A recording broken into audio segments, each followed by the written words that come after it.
Harlem, 1948. The Mount Olivet Baptist Church, packed with over 400 grieving souls on a Sunday afternoon. The organ hums His Eye is on the Sparrow. Reverend Adam Clayton Powell, Jr. is mid-eulogy. Then from the second row, Ellsworth Bumpy Johnson stands.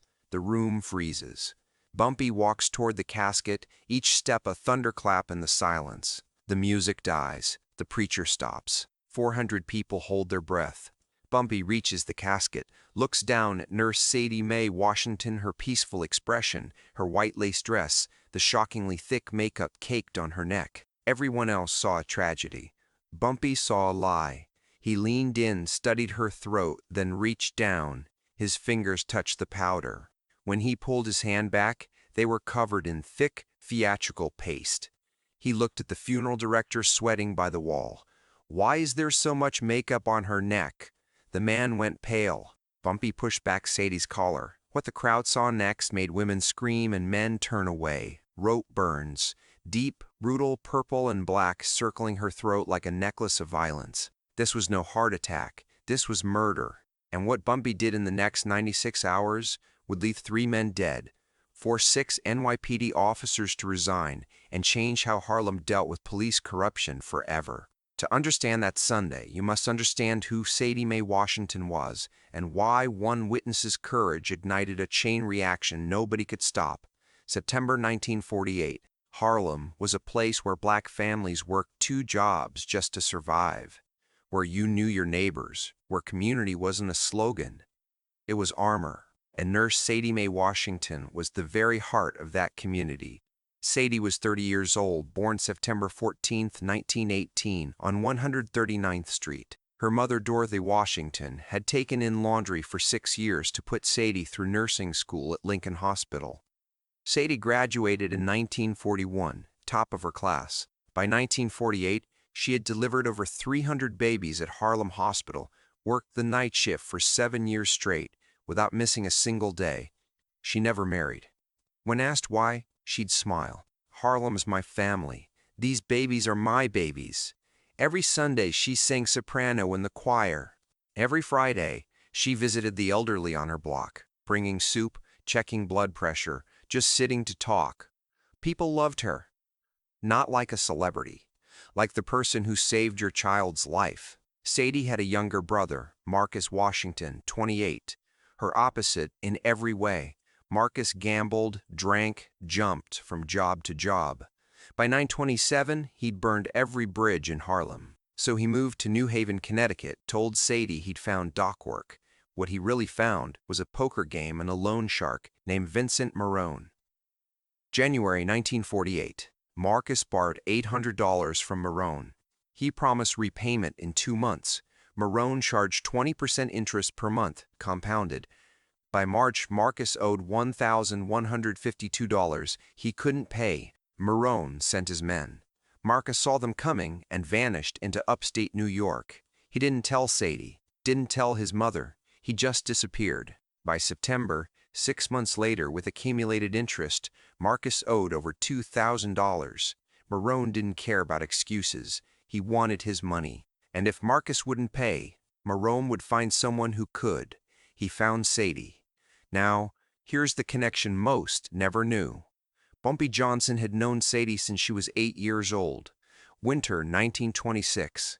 Bumpy was 24, working for Madame St. Clair, running numbers. One night, a knife fight with a rival crew left 3 deep cuts across his ribs. He stumbled into an alley on 139th Street, bleeding out. Knowing a hospital meant cops, and cops meant prison. 8-year-old Sadie Mae Washington found him. She ran home, got her mother. Together, they dragged Bumpy into their apartment, stitched him with sewing thread and iodine, hid him for 4 days until he could walk. Bumpy never forgot that little girl. For the next 22 years, he made sure Sadie's family wanted for nothing. When her father died in 1939, Bumpy paid for the funeral. When Sadie needed money for nursing school, Bumpy gave it. No interest, no strings. To Harlem, Sadie was an angel. To Bumpy Johnson, she was family. The real kind. Monday, September 6, 1948. Vincent Marconi drove from New Haven to Harlem. With him were Tommy Recchi and Frank Calabrese, his best muscle. Their job was simple: find Marcus Washington or find someone who could pay his debt. They got Sadie's address from a contact in Connecticut. They parked across from her apartment on 141st Street. Monday night, Tuesday, Wednesday morning, they watched, they waited. They saw Sadie leave for work, come home, but no Marcus. By Wednesday afternoon, Marone was done waiting. If the brother won't show, we take the sister. She pays or she tells us where he is. Wednesday night, September 8th, 1948, 11:32 p.m. Sadie Mae Washington was walking home from a double shift at Harlem Hospital. She'd worked 14 hours because another nurse called in sick. She was exhausted. 2 blocks from her apartment, a blue Buick with Connecticut plates pulled up beside her. 3 men inside: Vincent Marconi, Tommy Recchi, Frank Calabrese. The car slowed. Marone rolled down the window. "Hey, you Sadie Washington?" Sadie stopped, looked at the car. 3 white strangers, late at night. Every instinct screamed danger. "Who's asking? Your brother Marcus owes me money. 2 grand. I'm here to collect." Sadie's stomach dropped. "I don't know where Marcus is. I haven't seen him since March." Marone smiled. Not a friendly smile, a wolf's smile. "Then I guess you'll have to pay his debt." Recchi moved fast, flung open the back door, grabbed Sadie before she could run. She screamed once, a loud, high-pitched cry that tore through the night. Then Recchi's hand clamped over her mouth, dragging her toward the car. She fought, she kicked, she scratched his face. He threw her into the back seat, climbed in after her. Calabrese hit the gas. The car sped away. From a 3rd-floor window across the street, Mrs. Ella Brooks was sitting in her armchair. She suffered from insomnia. Most nights, she sat by that window from 10 until 2, just watching her neighborhood. She saw everything. The blue Buick parked for 3 days. The same 3 white men. The car pulling up. The man grabbing Sadie. That one. Piercing scream. The car vanishing. Mrs. Brooks jumped up, heart pounding. She wanted to run out, call for help, call the police. But Mrs. Ella Brooks was 68. She lived in Harlem since 1903. She knew how this worked. Police didn't come for black folks. Not quickly, not seriously, and if they did, they often made it worse. She'd seen police beat her neighbor's son in 1934 for talking back. She'd seen them look the other way when trouble came from outside. Now, at 11:32 on a Wednesday, calling the police felt useless. What would she say? Some white men took a Negro woman, they'd take notes. Maybe, but they wouldn't act, not for Sadie. But Mrs. Brooks wasn't helpless. She grabbed a pencil and an envelope. She wrote carefully: license plate, Connecticut. Number, car, blue Buick. Men, 3 white men. Time, 11:32 p.m., September 8, 1948. Location, 141st Street. Grabbed Sadie Washington. She folded the paper, tucked it into her Bible for safekeeping. Then she sat by that window until sunrise, praying Sadie would come home. Sadie didn't come home. They took her to an abandoned warehouse near the East River, a place Marone used for collections. Inside, Marone tied Sadie to a chair. "Where's your brother?" "I don't know." "Please, I haven't seen him." Wrong answer.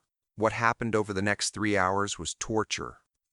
Marone used rope, cigarettes, his fists, trying to make Sadie talk. But Sadie didn't know. She genuinely didn't know. Marcus had cut her off 6 months ago. She couldn't give what she didn't have.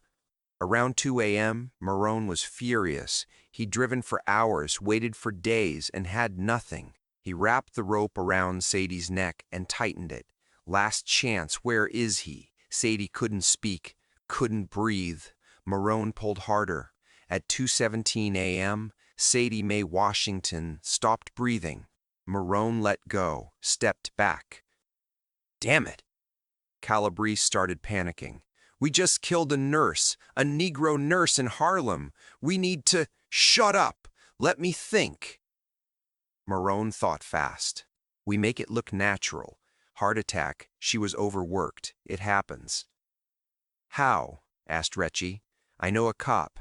Patrick Donnelly, 28th Precinct. He's on our payroll. We call him. He writes the report. Heart attack, natural causes. We give him 1,000. He makes it go away. They wrapped Sadie's body in a blanket.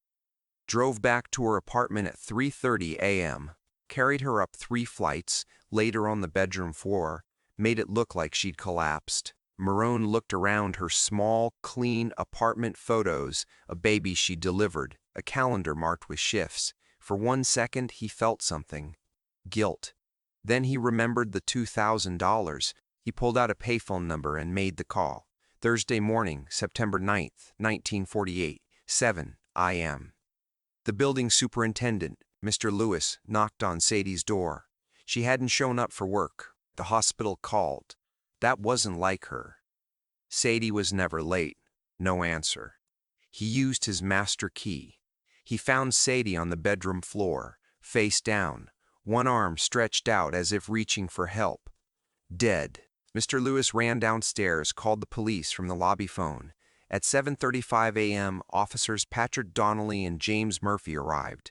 Donnelly walked into the bedroom first. He saw the body, the bruise on her cheek, the rope burns on her neck. Someone had tried to hide them with her collar, but he could still see the marks, the torn fingernails.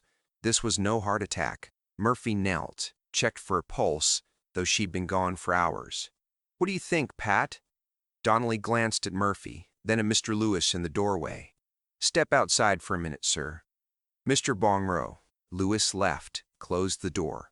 Donnelly walked to the window, looked out at the street, at a blue Buick parked 2 blocks away.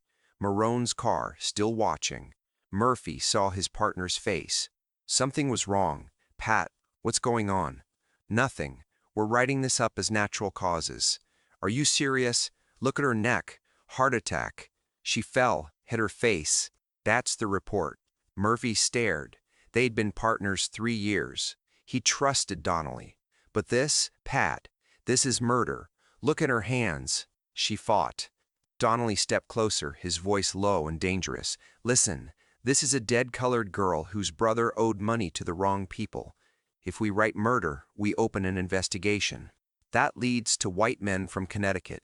Connected men. That creates problems. For them, for us, for everyone. So we write, heart attack. We file it. We walk. The family gets closure. Nobody else gets hurt. Everybody lives." Murphy looked at Sadie's body, at the stolen life, at the evidence screaming from the floor. Then he looked at his partner. Murphy had a wife, 2 kids, a mortgage. He'd seen what happened to cops who didn't play ball. He made a choice. Heart attack. Donnelly nodded. "Good man." Donnelly walked to Mr. Lewis outside. "Sir, does Miss Washington have family?" "Her mother, Dorothy Washington, on 139th Street. "Thank you. We'll inform her. Does the family have a preferred funeral home?" Mr. Lewis thought. "I think they use Raymond Carter's on Lenox." "Perfect. We'll make sure Mr. Carter handles everything properly." That afternoon, Donnelly went to Mrs. Raymond Washington's home, delivered the news, suggested Raymond Carter's. "He's the best in Harlem, ma'am. He'll take good care of Sadie." Destroyed by grief, Mrs. Washington nodded. That evening at 6 p.m., after Donnelly met Marone in a Bronx diner and collected an envelope with $1,000 cash, the official report was filed. Case number 48-2614. Victim, Sadie Mae Washington, 30. Cause of death, cardiac arrest. Status, closed. Then Donnelly drove to Raymond Carter's funeral home. Carter was in his office. "Officer Donnelly, what can I do for you?" "I'm handling the Washington funeral." "Yes, her mother just called. Service will be Sunday." Donnelly closed the door, sat. "Mr. Carter, this is sensitive. Miss Washington's death was sudden. A heart attack, tragic. But sometimes with sudden deaths, the body shows signs. Discoloration, bruising from the fall, things that might upset the family." Carter frowned. "I always make the deceased look peaceful. I know you do excellent work, but in this case, I need you to be extra careful. If there are any marks, any bruises, cover them completely. Heavy makeup, if necessary. The family shouldn't see anything that causes more pain." "Officer, is there something?" Donnelly placed an envelope on the desk. $50 for your discretion, for making sure this funeral brings peace, not questions. Carter looked at the envelope, then at Donnelly's face. He understood. Carter had 3 kids, a business that could be shut down with one phone call. He'd seen it happen. "I'll make sure she looks peaceful." Good man. Friday, September 10th. Word spread to Harlem like a fever. Nurse Sadie was dead, a heart attack, only 30. People were devastated. Women cried in the streets. Men who hadn't prayed in years bowed their heads. But something felt wrong. Sadie was young, healthy, never sick. People had seen her Wednesday night, smiling, tired but okay. How does someone like that just drop dead? People whispered. They questioned. But what could they do? The police said heart attack. The medical examiner signed the certificate. Case closed. Mrs. Preston, Ella Brooks, sat in her apartment, holding that envelope with her notes. Thursday morning at 9 a.m., she'd heard the ambulance, heard the neighbors. Heart attack, they said. But Mrs. Brooks knew different. She'd seen those men grab Sadie Wednesday night. 16 hours later, Sadie was dead. That wasn't coincidence, that was murder. But who could she tell? The police, the sane police who'd written heart attack in 6 hours and closed the case? Mrs. Brooks spent all day Friday thinking, praying, scared. She knew about Bumpy Johnson, everyone did. Some feared him, some respected him. Most understood Bumpy took care of Harlem when nobody else would, and Mrs. Brooks remembered something. Years ago she'd seen Bumpy at Mrs. Brooks, Washington's house, bringing groceries, talking on the porch like family. Bumpy cared about Sadie, but if she went to Bumpy directly, people would see. Word would spread. If those white men found out, Connecticut plates meant they weren't local. They were connected. They had resources. Mrs. Brooks needed to tell Bumpy, but safely, anonymously. Friday night, 11:47 p.m. Mrs. Brooks walked 6 blocks to Small's Paradise. The streets were busy enough. She was just another elderly woman walking home. She climbed the stairs to Bumpy's office above the club. The hallway was empty. His door was locked. Good. She took out the envelope, tore a fresh piece of paper. She wrote carefully, "They took her." Wednesday night, 11:32 p.m. 3 white men, blue Buick, Connecticut plates.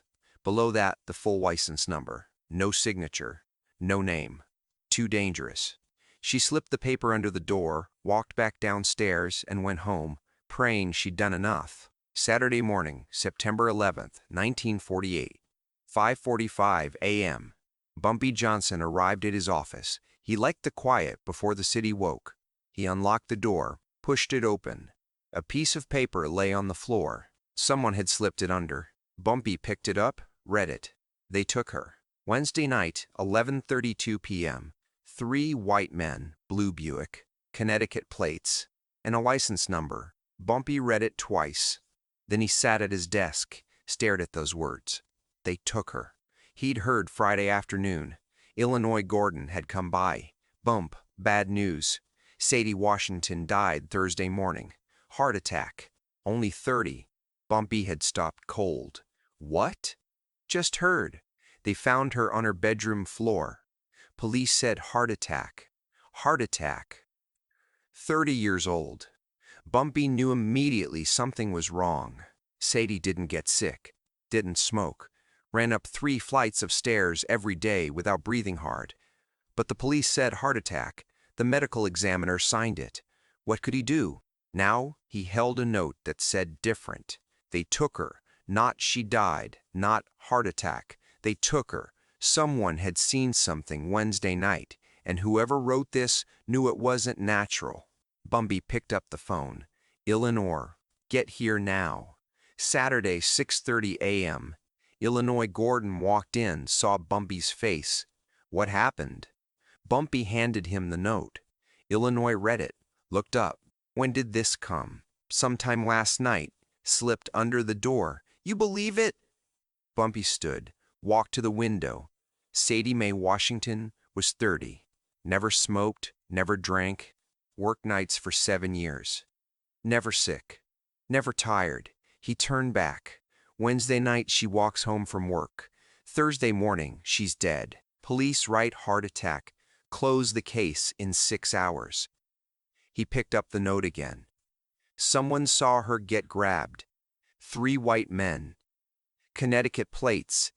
16 hours later, she's dead. That's not coincidence. Illinois nodded slowly. What do you need? Start with this plate. I want to know who owns that car, where they're from, why they were in Harlem, everything. And get me names, every cop who responded, everyone who signed that death certificate. Already on it. I'll have names by tonight. Good. The funeral's tomorrow. Sunday afternoon, Mount Olivet.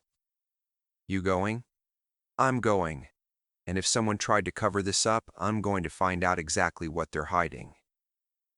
Saturday, 9 a.m. to 8 p.m. Illinois worked his network. The license plate went to Joey Numbers Catalano, the best information broker in New York. Joey made calls. Connecticut DMV, state police, bookmakers in New Haven. By evening, Illinois had it. Blue Buick Connecticut plates, registered to Vincent Marconi, New Haven. Age 42. Occupation, loan shark, enforcer. Known associates, Tommy Recchi, muscle. Frank Calabrese, driver. Criminal record, 2 arrests, no convictions. Witnesses had a way of disappearing. And the connection, Marcus Washington borrowed money from Marconi in January. By March, Marcus owed over $1,000 and vanished. Marconi had been looking for him ever since. Illinois also got the police names. Officers Patrick Donnelly and James Murphy, first responders. Detectives Robert Walsh and Frank Sullivan signed off on closing the case. Medical examiners Dr. Leonard Ashford and Dr. Philip Hartman signed the death certificate without a full autopsy. Eleanor brought it all to Bumpy Saturday night. Bumpy looked at Marconi's photo, the criminal record, the 6 officers' names. Where's Marconi now? Best guess? Back in Connecticut, or still nearby. If they killed Sadie and paid the cops, they think they're safe. Bumpy placed Marconi's photo on his desk. Tomorrow at the funeral, I'm going to see Sadie, see what the police missed. Then we find these 3 men. And the cops. Them too. Everyone who touched this. Everyone who looked away. Sunday, September 12, 1948, 1:30 p.m. Bumpy Johnson stood outside Mount Olivet Baptist Church. He'd faced killers, walked into stations alone, stared down death countless times. But walking in to see Sadie in a casket required something different. He pushed open the door. The church was packed, over 400 people. When Bumpy entered, conversations died. People moved aside. His eyes found the casket first open. Sadie lying there in white, hands folded, face peaceful. Too peaceful. The makeup was thick. Even from the doorway, Bumpy could see it. Heavy foundation on her face, on her neck. Then he saw Sadie's mother. Mrs. Dorothy Washington sat in the front row, 72 years old, her face destroyed by grief. When she saw Bumpy, she stood, reached for him with shaking hands. Bumpy took them gently. Ellsworth, her voice cracked. My baby, she was so young, so healthy. I know, Mrs. Washington. They said heart attack, but Ellsworth, Sadie, was never sick, not even a cold. How does a healthy girl she couldn't finish, just cried. Bumpy squeezed her hands. Mrs. Washington, I promise you, I'm going to find out what really happened to Sadie. She looked up, hope breaking through the grief. You promise? Yes, ma'am, I promise. Bumpy moved to the second row, sat. The service began. Reverend Adam Clayton Powell Jr. stood at the pulpit. Sadie Mae Washington was a servant of God and of this community. She brought life into this world. 300 babies born because of her hands. Bumpy tried to listen, but his eyes kept returning to the casket, the makeup. It was wrong. He'd seen enough bodies. Natural death didn't require that much coverage. Heart attack victims looked peaceful. Pale, maybe, but peaceful. This was different. The foundation was thick. Theater thick. And on her neck, even thicker, layered, like someone was covering something. Bumpy leaned forward, studied her face from 15 feet. Why so much makeup? The noted said. They took her. Wednesday night grabbed. Thursday morning dead. Heart attacks don't require cover-up, unless you're covering something else. Bumpy stood up. He didn't plan it, he just stood. The organ was playing. The choir was singing Precious Lord. Reverend Powell was mid-sentence about Sadie's kindness, and 400 people turned to watch Bumpy walk toward that casket. The music faltered, stopped. The Reverend stopped mid-word, complete silence. Bumpy reached the casket, looked down at Sadie, at the little girl who'd saved his life at 8 years old, who'd dragged him into her apartment, stitched him with sewing thread, who'd grown up to save 300 other lives. He studied her face, the powder, the thick foundation on her neck. Then he did something that made the front row gasp. He reached down, gently touched the makeup on her neck with 2 fingers, rubbed carefully. It came off on his fingertips. Thick, heavy stage makeup. Bumpy turned to Raymond Carter, the funeral director, standing near the wall, 53 years old, nervous, sweating. "Mr. Carter?" Carter jumped. "Yes, sir?" Bumpy's voice was quiet, deadly quiet. "Why is there so much makeup on her neck?" Carter's face went white. His hands shook. I was just making her look peaceful, sir. Presentable for the family. Peaceful doesn't need this much cover." Bumpy held up his fingers, showed the thick paste. "This is theater makeup. This is cover-up makeup. Why?" Carter couldn't answer. He just stood there, shaking. Bumpy looked at Mrs. Washington, at her confused, grief-stricken face. "Ma'am, I need to check something. I apologize." Mrs. Washington nodded, too shocked to speak. Bumpy gently, so gently, pushed back the white lace collar of Sadie's dress. And everyone in that church saw it. Rope burns. Deep red, purple, brutal. 2 distinct lines circling her throat. Someone screamed. Women cried. Men stood up, angry, confused. The church erupted. Bumpy pushed back Sadie's left sleeve. Cigarette burns, dozens. Small, perfect circles up her forearm. He checked her right arm. Same. He looked at her hands. 3 broken fingernails, torn cuticles, bruised knuckles, defensive wounds. She'd fought hard. Bumpy closed his eyes for 3 seconds. He saw it all. Sadie screaming, fighting, begging, dying. When he opened his eyes, his face was stone, but his hands were shaking. He turned to Raymond Carter. "Who told you to cover this up?" Carter trembled, sweat pouring. "Nobody. Don't lie to me, Mr. Carter." Bumpy walked toward him, slow, deliberate, the crowd parting. Heart attack victims don't have rope burns. They don't have cigarette burns. They don't need heavy makeup. Someone told you to cover something up. Bumpy's voice dropped to a whisper that carried through the silent church. "Who?" Carter's voice cracked. "Officer Donnelly. He came to my funeral home Thursday night. Said there might be marks. Said to cover them, make her look peaceful. He gave me $50. Said it was for the family's sake. I have kids. A business. You couldn't say no." Carter nodded, tears streaming. The church was in chaos, shouting, crying demands for answers. Bumpy raised a hand. Silence. He turned to Reverend Powell. "Reverend, call the police commissioner, right now. Tell him what we found. Tell him I'm demanding a real investigation." Powell nodded. "I'll call from my office." Bumpy looked back at Sadie one more time, touched her hand gently. "I'm sorry I wasn't there," he whispered. "But I'm here now, and everyone who did this is going to answer for it." He looked at Carter. "You're going to write down every word Donnelly said, every detail. You're going to sign it. Understand?" Carter nodded quickly. Bumpy turned to the crowd. Sadie Mae Washington was murdered, tortured, strangled, and police officers tried to hide it. They wrote heart attack to close the case. But Harlem doesn't forget, and Harlem doesn't let its people die without justice. The church erupted in shouts, agreement, rage. Then Bumpy Johnson walked out, and 400 people knew somebody was about to die. Sunday, 6 p.m. Bumpy's office. Bumpy and 3 of his most trusted men sat around the desk. Eleanor laid out what they knew. Vincent Marconi, Tommy Recchi, Frank Calabrese, all from New Haven. Marone's the loan shark. Marcus Washington owed him money. Borrowed $800 in January, disappeared in March, owing over $1,000. By September, with interest, it's over $2,000. Where are they now? Bumpy asked. Best guess, still in the area. Joey Numbers says Marone has a cousin in the Bronx, probably laying low there until this blows over. It's not blowing over. Bumpy looked at the photos again. What about the cops? Illinois pulled another folder. 6 names in the cover-up. Patrick Donnelly, first responder, took the bribe, filed the false report, paid Carter. James Murphy, Donnelly's partner, went along. Robert Walsh, detective, signed off on closing the case. Frank Sullivan, Walsh's partner, also signed. Dr. Sokolov, Leonard Ashford, medical examiner, signed the certificate without an autopsy. Dr. Philip Hartman, assistant ME, co-signed. Bumpy studied each photo.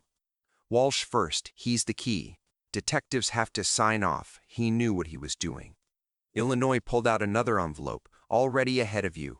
He spread photos across the desk. Walsh, at a social club, shaking hands with known mob figures. Walsh, accepting cash envelopes outside restaurants. Walsh, with his mistress. He was married. Bank statements showed $23,000 deposited in 2 years, far more than a detective's salary.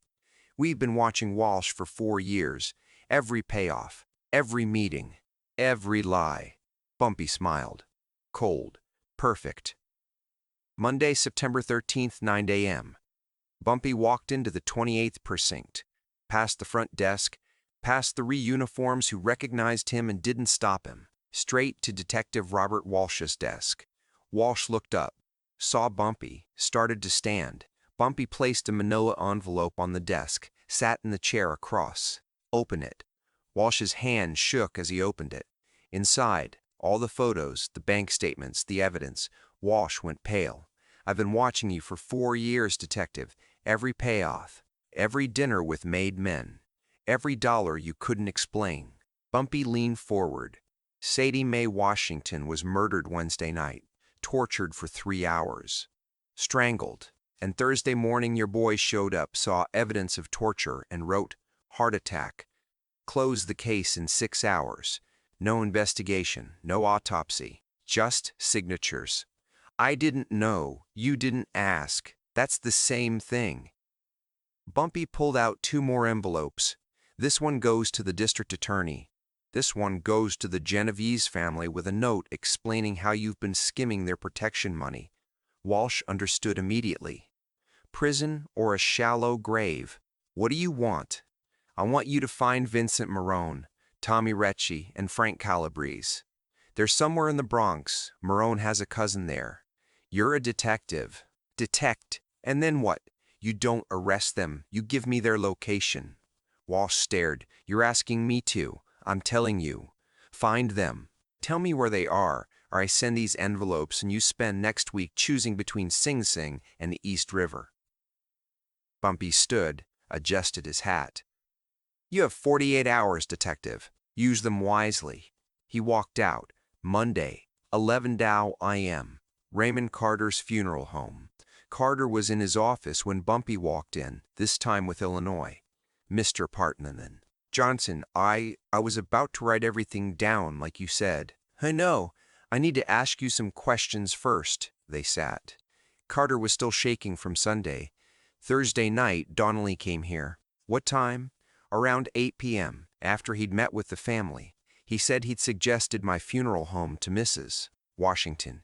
What exactly did he say about the makeup? He said, sometimes with sudden deaths, the body shows signs, discoloration, bruising from the fall. He said if there were any marks on Miss Washington's body, any bruises or injuries, I should cover them completely. Use heavy makeup if needed. He said the family didn't need to see anything that might upset them more. Did he specifically say what kind of marks?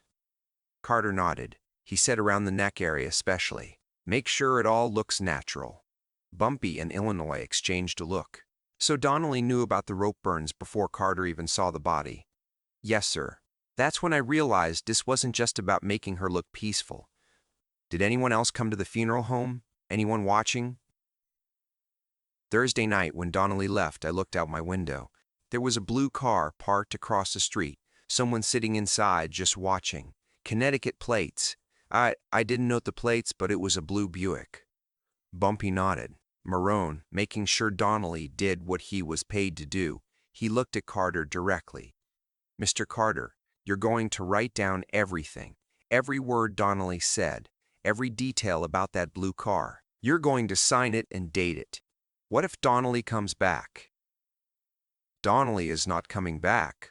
Not to Harlem. Not anywhere. I promise you that. Monday afternoon through Tuesday morning, Walsh worked fast. He was a corrupt cop, but he wasn't stupid. He knew Bumpy wasn't bluffing. He called in favors, talked to informants, checked with Bronx precincts. By Tuesday morning, he had a location. A house in the South Bronx, Marone's cousin, Tony Marone. 3 men had been seen coming and going, a blue Buick parked in the garage. Walsh called the number Bumpy had given him. I have an address. Tuesday, September 14th, 11:00 p.m. Bumpy, Illinois, and 4 trusted men sat in 2 cars across from Tony Marone's house in the Bronx. They watched. They waited. At 11:47 p.m., the lights went out. At 12:30 a.m., Bumpy's men moved. Silent. Professional. They cut the phone lines, disabled the car, surrounded the house. At 12:45 a.m., they went in. Vincent Marconi was asleep upstairs when he heard noise downstairs. He grabbed the gun from his nightstand, opened the door. Illinois was standing in the hallway with a shotgun. Drop it. Marconi dropped the gun. Downstairs, Recchi and Calabrese were already on their knees, hands behind their heads. Tony Marone was tied to a chair in the kitchen. I didn't know. I swear I didn't know what they did. Bumpy walked in through the front door. All 3 men, Vincent, Recchi, Calabrese, saw him. Vincent Marone's face went white. Oh no. Oh God, no. Get him in the car. 1:30 a.m. An abandoned warehouse near the East River. The same warehouse where Sadie had died. Vincent Marone, Tommy Recchi, and Frank Calabrese were tied to chairs. Bumpy stood in front of them, holding Sadie's nursing school photograph, young, smiling, full of hope. Wednesday night, September 8th, 1948. You grabbed Sadie Washington off 141st Street, brought her here, to this warehouse, tied her to a chair. He looked around. Maybe this very room. You spent 3 hours torturing her, asking where her brother was. She didn't know, couldn't tell you, so you kept going. You wrapped a rope around her neck, multiple times, tightened it, loosened it, tightened it again. You burned her with cigarettes, you beat her. And when she still couldn't tell you what she didn't know, you strangled her. Then you dressed it up like a heart attack. Bumpy's voice was quiet, conversational, which made it more terrifying. Is that about right? Vincent tried to speak. We were just collecting a debt. You tortured a nurse to death over $800 her brother borrowed. By September, it was $2 grand, with interest. You think I care about your interest? Bumpy stepped closer. That woman delivered over 300 babies. She saved my life when she was 8 years old. She was family. He held up the photograph. Look at her. All 3 looked at young Sadie's smiling face. She was 30 years old. Never hurt anybody. Spent her whole life helping people, and you killed her over money. Marone started crying. We didn't mean to kill her. It was an accident. Bumpy's face didn't change. You wrapped a rope around her neck and pulled until she stopped breathing. That's not an accident. That's murder. He turned to Illinois. Paper and pencils. Illinois handed them out. You're each going to write down exactly what happened. Every detail. The kidnapping, the torture, how long it took, how she died, how you paid Donnelly, everything. And if we do? Calabrese asked. Bumpy pulled a gas can from the corner, placed it where they could all see it. If you don't, I burn this warehouse down with you in it. And if we write it? Recchi's voice shook. Then you die quickly. All 3 started writing. 45 minutes later, Bumpy had 3 signed confessions. He read them carefully, made sure every detail matched, made sure they implicated Donnelly. Then he looked at Illinois. Load them in the car. 3:30 a.m. The East River. Vincent Marone, Tommy Recchi and Frank Calabrese were tied with chains, weights attached. Bumpy stood in front of them. One last time, last words. Marone was sobbing. Please, I have kids. Sadie had a mother. She was someone's daughter. She was my family. Bumpy nodded to his men. Marone screamed as he went over the side. His scream cut off when he hit the water. Recchi started praying. Hail Mary, full of grace, he went over next. Calabrese was silent, just shaking. Any words? Bumpy asked. I'm sorry. I'm so sorry. I'm so sorry. I didn't want to. You did it anyway. Calabrese went over last. All three sank into the black water. By 4 a.m., their bodies had settled on the bottom. Illinois turned to Bumpy. What now? Now we deal with the cops who let it happen. Wednesday, September 15th, 10 a.m. Detective Robert Walsh sat at his desk. He hadn't slept. He hadn't eaten. He'd given Bumpy the address. He knew what that meant. Marone, Recchi, and Calabrese were dead. He was sure of it. His phone rang. Detective Walsh, this is Commissioner Hendricks. I need to see you in my office. Now. Walsh's blood ran cold. The commissioner's office, 10:30 a.m. Commissioner Thomas Hendricks sat behind his desk. Next to him, Deputy Commissioner Morrison and Captain Riley from the 28th Precinct. On the desk, photos from Sadie's second viewing. The rope burns, the cigarette burns, the defensive wounds, and a signed statement from Raymond Carter detailing Donnelly's visit and instructions. Detective Walsh, can you explain why Sadie Washington's death was ruled natural causes when she clearly died from strangulation? Walsh couldn't answer. Can you explain why Officer Donnelly paid a funeral director to cover up evidence of torture? Silence. Can you explain why you signed off on closing this case without a proper investigation? Walsh looked at the photos, at the evidence he'd ignored. No, sir. That's it? A woman was murdered and you wrote heart attack and filed it away? Sir, I made a mistake. A mistake? A mistake? Detective, this is corruption. This is obstruction of justice. A knock on the door. An officer entered. Sir, we found them. Marone, Recchi, and Calabrese. The 3 suspects from Connecticut. Where? East River. All 3 dead. Looks like they drowned. The room went silent. Hendricks looked at the officer. How did they end up in the East River? Unknown, sir, but we found something in Marone's cousin's house. Written confessions from all 3, detailed accounts of kidnapping and murdering Sadie Washington, and they mention Officer Donnelly by name. Say they paid him $1,000 to falsify the report. Hendricks's face went red. He looked at Walsh. Where is Donnelly? I don't know, sir. Find him, now. Wednesday, 2 p.m. Patrick Donnelly was at his apartment, packing a suitcase, when 6 officers knocked on his door. Officer Donnelly, you need to come with us. Wednesday, 40 p.m. Commissioner's office. Donnelly sat across from Hendricks, Morrison, and Riley. A lawyer beside him. Officer Donnelly, we have written confessions from 3 murder suspects stating they paid you $1,000 to falsify a death report. We have a signed statement from Raymond Carter stating you instructed him to cover up evidence of torture. We have a medical examiner's revised report confirming Sadie Washington died from strangulation, not heart failure. Donnelly's lawyer whispered in his ear. My client has no comment at this time. Hendricks leaned forward. Your client has 2 options. Resign immediately and face criminal charges, or fight this and go to prison. Those are his options. He has 1 hour to decide. Wednesday, 5 p.m. Patrick Donnelly resigned from the NYPD. Thursday morning, September 16, he was formally arrested and charged with obstruction of justice, accepting bribes, and falsifying official documents. He made bail, fled New York, and was never seen again. The rest of the dominoes fell quickly. Wednesday afternoon, Commissioner Hendricks called in Officers Murphy, Sullivan, and Detective Walsh. Gentlemen, you all signed off on, or participated in, a false investigation. Officer Murphy, you were there when Donnelly falsified the report.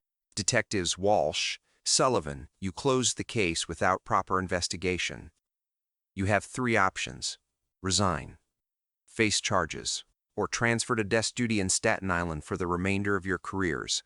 Officer James Murphy chose transfer. He spent the next 15 years filing paperwork in Staten Island, never worked the streets again. Detective Frank Sullivan resigned effective immediately, left New York. Detective Robert Walsh resigned effective end of month. Before leaving, he wrote a letter to the Amsterdam News admitting his failure and apologizing to Sadie's family. It was published on the front page. Thursday afternoon, the medical examiner's office.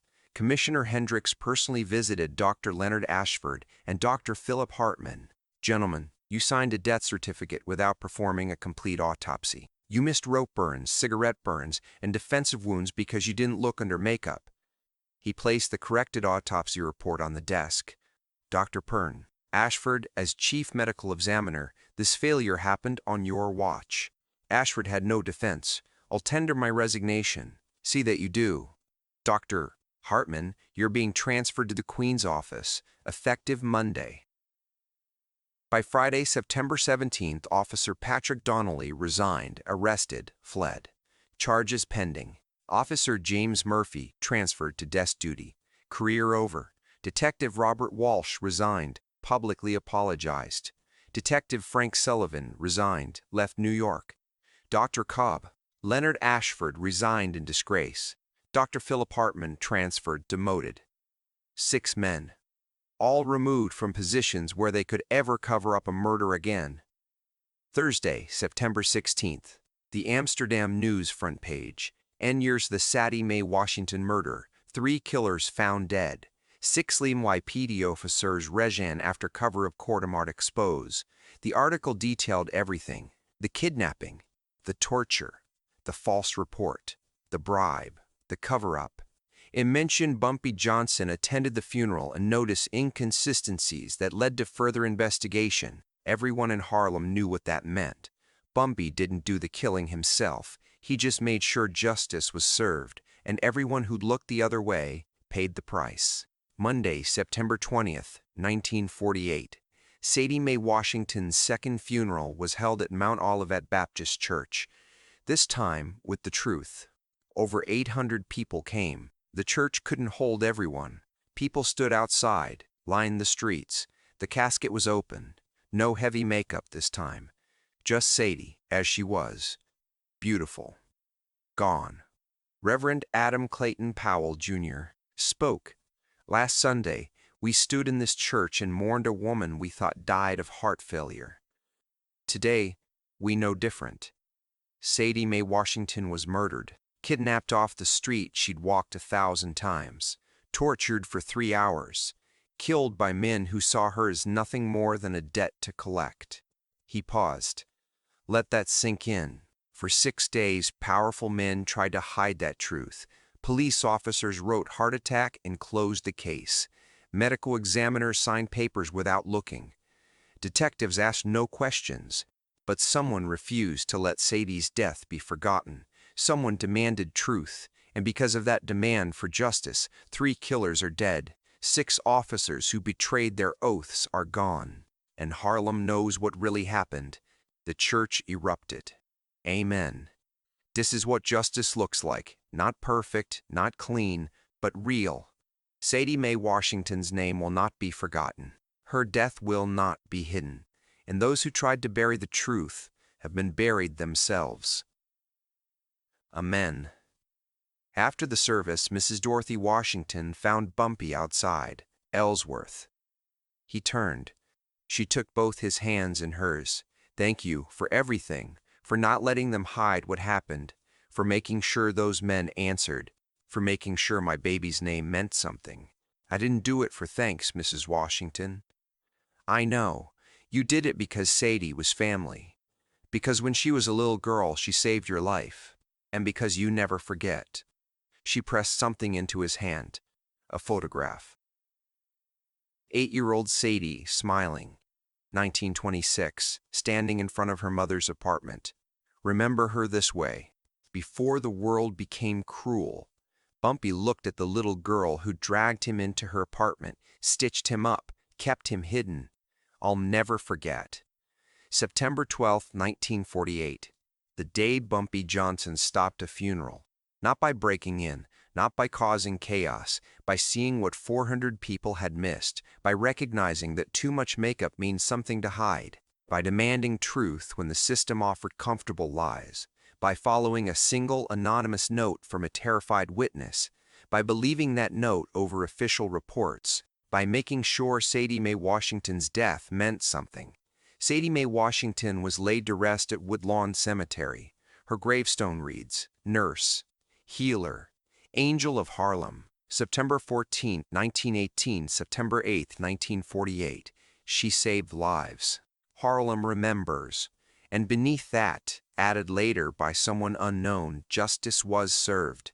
If this story moved you, if Sadie Mae Washington's name now means something to you, remember her.